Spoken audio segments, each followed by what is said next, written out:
Thank you very much. That's all right. Thank you. I really appreciate it. Time is somewhat of the essence. We don't have a ton of it, so I'll try to be respectful of it. I also want to leave time for Q&A.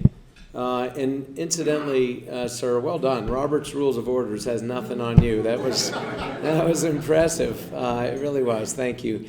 Let me just make a few general comments, and then is it appropriate to just kind of open it up to Q&A? Best use of this time is to let it be what you want to talk about. But I do want to say a few things. So at the front end of it, and remind me the total time we have, about 15 minutes total. All right, let me... 15 minutes for you to speak. Right. And 15 for Q&A. Okay, good, perfect. Well, I'll try to leave most of it for Q&A. A couple of things. What is the whole purpose of this? I mean, seriously, some of you have been on this committee or involved with education in this state for a long time. Some of you going back to the Cara days, maybe even before that. I'm telling you, why are we here? At the end of the day, what is the purpose of this? And are we truly pursuing this mission at every level with each one of us? This is what I hope we talk about for the next 30 minutes. Go back to the originations of public education in this country. When the very first people began to espouse the idea of using the limited, very limited at that time, tax dollars available from a fledgling society to put in form some kind of public education. Some of the people whose names we know, the Benjamin Franklins, the Thomas Jeffersons, people of this sort, who advocated for this. Thomas Jefferson, one of the first to truly advocate for using public dollars for public education, not letting it be done as it had been sort of adjunct, typically through churches and homes prior to that. What was the purpose of it? Some of you probably know this. He said the purpose in doing this was to help create, through education, what he called virtuous citizens. What is a virtuous citizen? What is a virtuous citizen in the 21st century versus one in the 18th century? It's not a goody-goody. It's not somebody who's holier than the next person. We often conflate virtue with, the term itself. But a virtuous citizen, as defined by him, was somebody who was an integral part of society.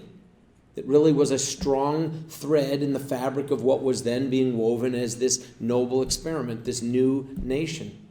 It was understood that if we didn't spend money, if we didn't invest in the next generation, who would be the next form, the next generation, the next version of the founding fathers themselves?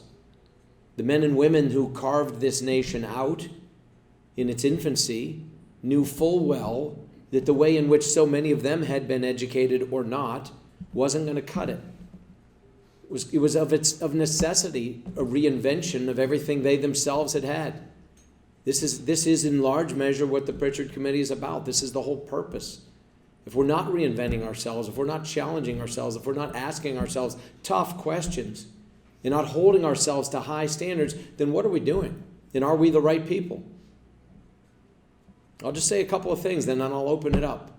Let me just say a couple of things in terms of background. There's a lot of information out there, a lot of misinformation about my thoughts on public education, my knowledge of public educators. A lot of misinformation. First person in my mother's family to ever go to college was her mother. Her mother was born to two immigrants who came through Ellis Island, didn't speak English. She was born in 1909. In the United States of America, first person in my mother's family to be born in America, first person to have an education that even went through 12th grade, let alone beyond. What do you suppose she wanted to do? What many people, when first offered such a gift, want to do. They want to pay it forward. They want to give it back. She became a public school teacher. Born in 1909 to immigrants who didn't speak the language.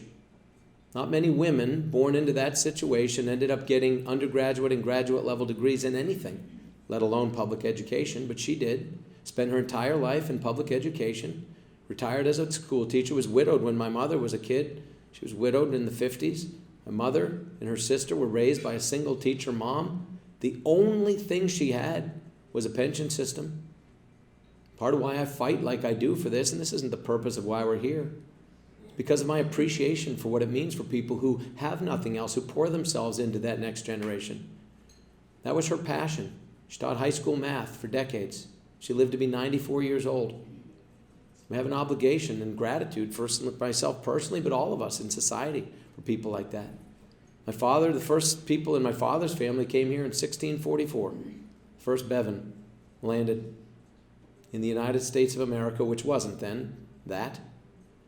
Not one Bevin in direct immediate line above me went to college for 300 and something years.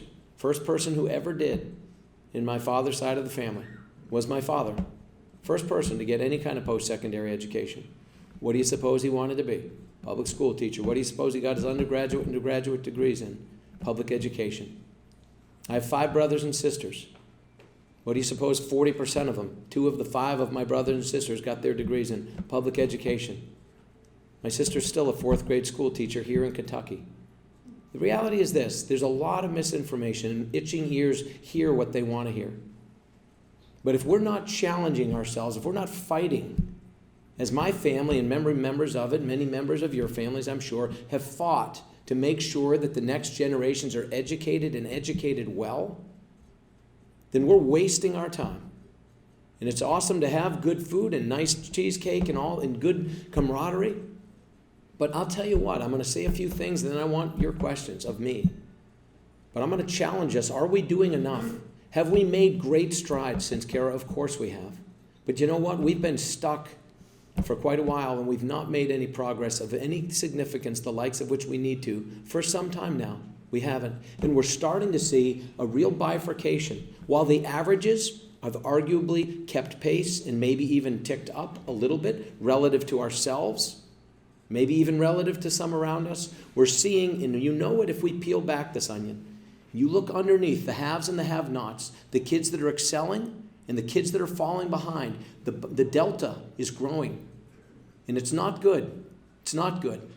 And it's causing us harm in this state, and it's going to cause us greater harm, because although the average seems to be doing okay, it's being made up by the fact that the kids that are doing well are doing better, and the kids that are doing poorly are pulling that down. And so overall, the average looks good, but it's not.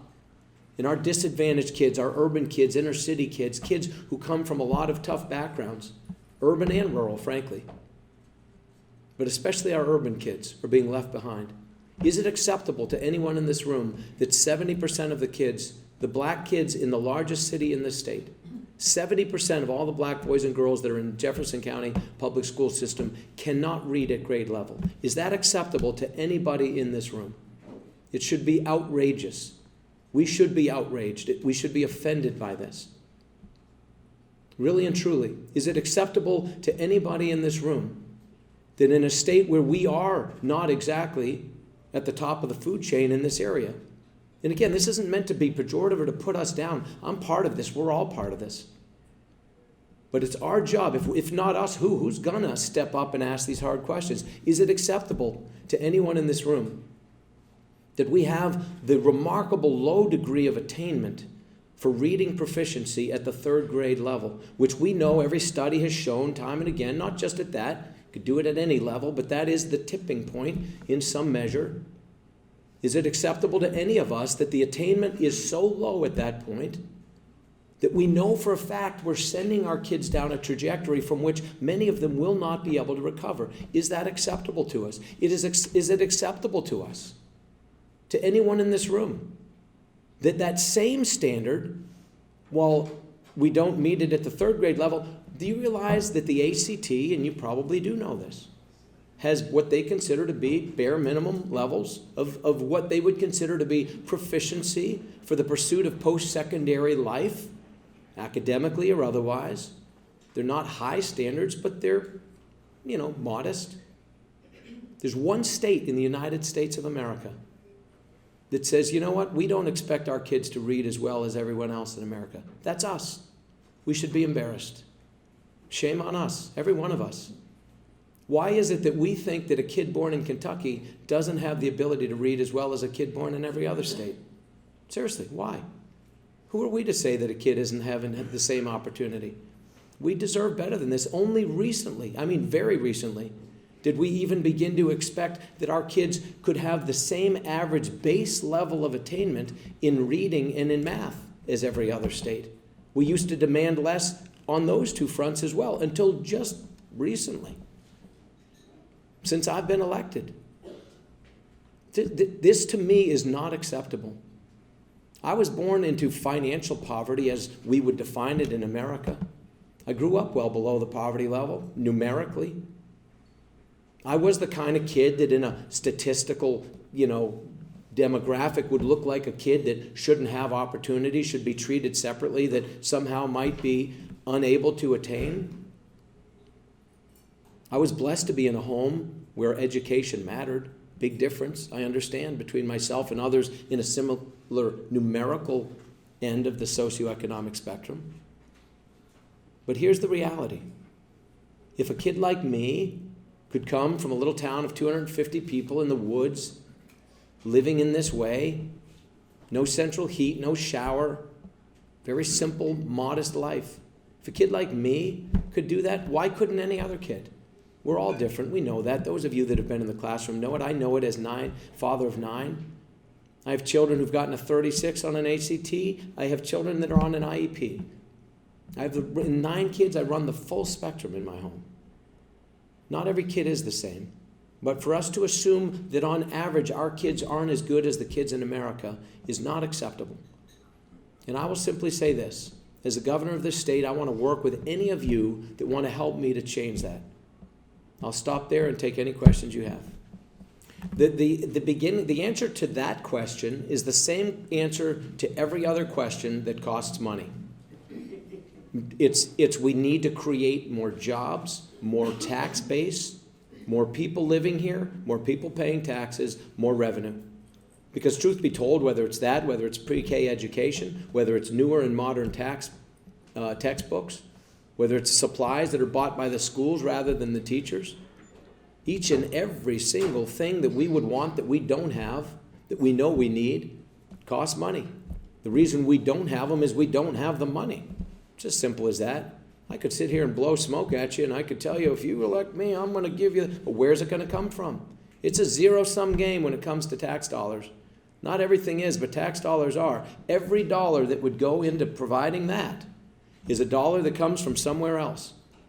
And incidentally, I will tell you, in 30 years now, we've had the state lottery. 30 years. This isn't the early childhood. These are dollars that go to educating. What did we tell people when the lottery came in? It was going to fuel our imagination and fund our what? How many of you really believe that's where all the money's gone? You all know it hasn't. For 3.5 years it has. It's the only 3.5 years that it has ever gone entirely to education.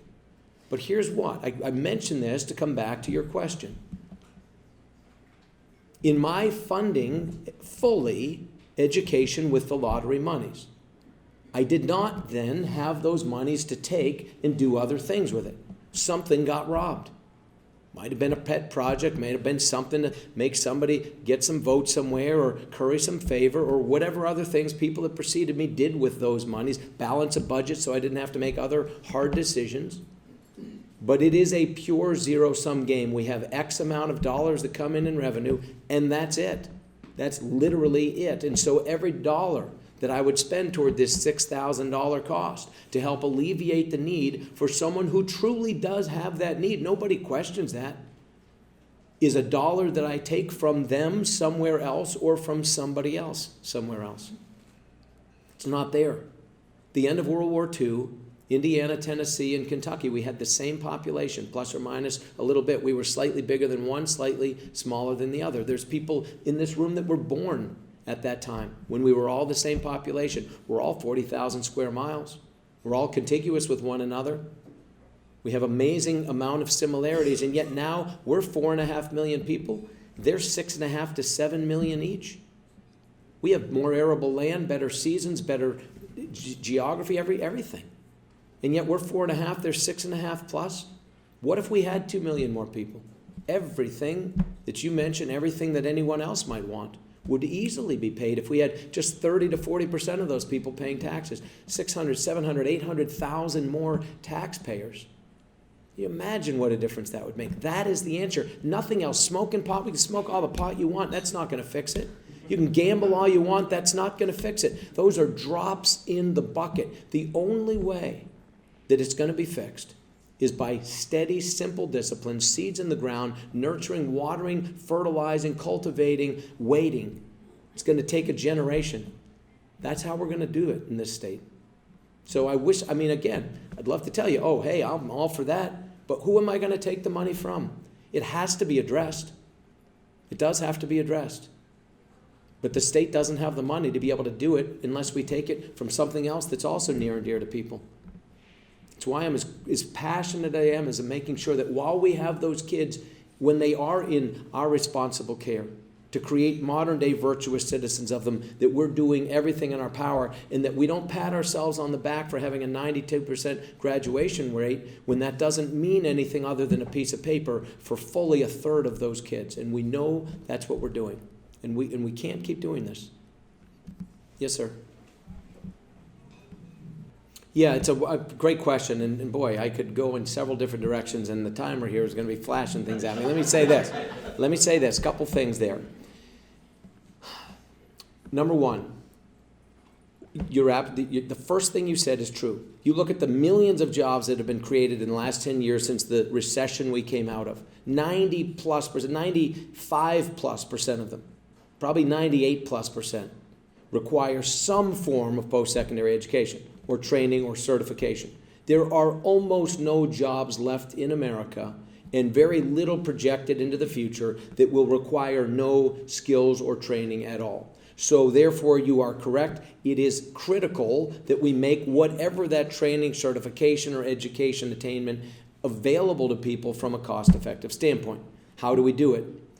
I will say this, and again, this is a little bit sacrilege to some perhaps. I don't mean to step on toes. This is largely K through 12, but it does certainly feed into the very post-secondary world you're talking about. We've turned post-secondary education into an arms race on things that sometimes have very little to do with education. I'm telling you this. We've tripled, quadrupled, quintupled the cost of it, but we're not getting 3, 4, 5 times the output. We're not getting 3, 4, 5 times the graduation level. We're not getting 3, 4, 5 times the productivity and or even availability of talent ready for people when they come out with a degree to go into the workforce. So what are we getting? We're getting nicer dorms, we're getting sweeter stadiums, we're getting Barco loungers in the student lounge, and we're getting Netflix on demand and cappuccino makers, and that's great because that's what parents want, and trust me, it's true. Parents, they don't want, little Junior when there's no Barco lounger here and they got a Barco lounger over there. Well, they want Junior in the student lounge with a Barco lounger and a cappuccino maker. But have we lost our way? Yeah, we have. We have lost our way. And until people like us who have a responsibility and a mandate and an expectation from people stand up and say, guess what? Enough of the naked emperor. Let's get back and focus on the whole point of this, which is actual educational attainment, the purpose of which is not just to have a degree, but to then become productive citizens who are engaged. It has become a problem. And truth be told, those of you who are in or have been in academia, it's not because we're overpaying the people that are actually the purveyors of the education. The teachers aren't getting it. Where's it going? It's going into a lot of overhead. A lot of overhead. And we need to, this is a question we need to frankly ask ourselves in this state. Do we draw the line? Is Kentucky going to be the first to say enough already? And if people don't want to come from other states to come here, so be it. We'll educate our kids. And soon enough, guess what? The quality of the education, the focusing of all the resources or the bulk of them on the actual education and the attainment of our students who get that education, that will be the beacon that drags people here, not some new stadium or some new tricked out dorm or whatever the case might be. That's my thought. Not everyone agrees with me, but I just think we've lost our way a little bit. It's increasingly unlikely that someone's going to be able to pay their way through school like many of us were able to when we were young. Other questions? Yes? Or yes, ma'am? Sure. I wish this was only a challenge for this one arena because then we could isolate it, we could focus on it like a laser.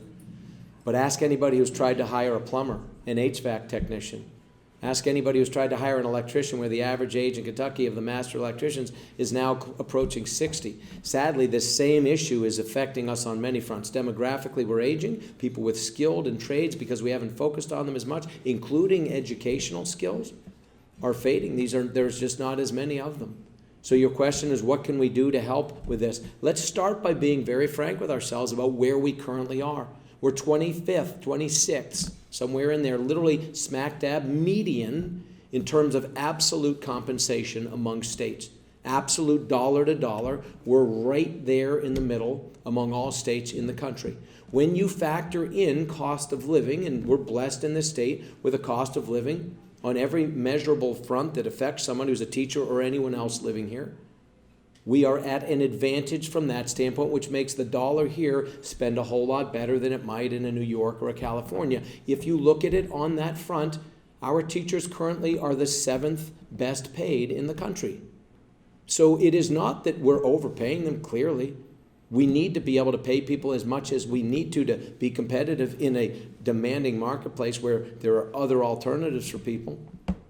But ironically, we are already paying them much better than many other states are. If this was a problem unique to us, I'd be more concerned with it. I am concerned with it, as I'm concerned with it as it relates to all these other industries. Because workforce, whether it's a teacher, a plumber, a state trooper, if we don't have enough people, we're all in trouble. Educators are critical because they are everything we've been talking about, the people who help to pay it forward and educate that next generation. Again, the monies are only going to come if there are more people in this state paying taxes. Bless you. If there's not more people paying taxes in this state, then the money's not going to be there. And the only way I'm running against a guy who's promised to give everybody pay raises. Where's the money going to come from? Is he going to do what his father did and take it from the pensions? Seriously. Is he going to take it from the lottery fund? The sad reality is there is only this much money. And every dollar, bless you, every dollar that goes to somewhere else is a dollar that doesn't go into these teachers' salaries. I would love to see higher compensation. I would. And I also would love to see a reversal of what has been now more than a decade-long trend of a decline in post-secondary educational funding for our universities. But there's only one way that's possible, and that is if we also see an influx of new revenues. And that only comes from one of two sources. Either the existing people that are here paying more, and there's a finite level of pain that the average taxpayer wants to incur, or getting more people in so that we have more people paying the same or less. That's it. Those are the only two sources. So I appreciate it, but I do hope we understand, and let's be honest with ourselves. On average, dollar for dollar, we're right there at median, which is better than our educational output has become, sadly. We're below median in terms of the results that we're getting for that. But in terms of a per capita, on a cost of living adjusted, we're 7th in the nation right now. So the challenge we have is actually even a bigger challenge to the states around us. So this canard that some of you have heard that, well, they'll go work in another state nearby, they're more likely to come here for the exact reasons I've just said. But the real challenge is how do we get more young people to care about education, to be wanting to go into education, to feel that they're going to be respected and that it's a valuable added. Because nobody in my family and nobody among you that have ever gone into education did do it, to your point, for the money. You do it for the passion for it. But you got to be mindful of the fact, are you going to be remunerated enough to make it worth pursuing as a career?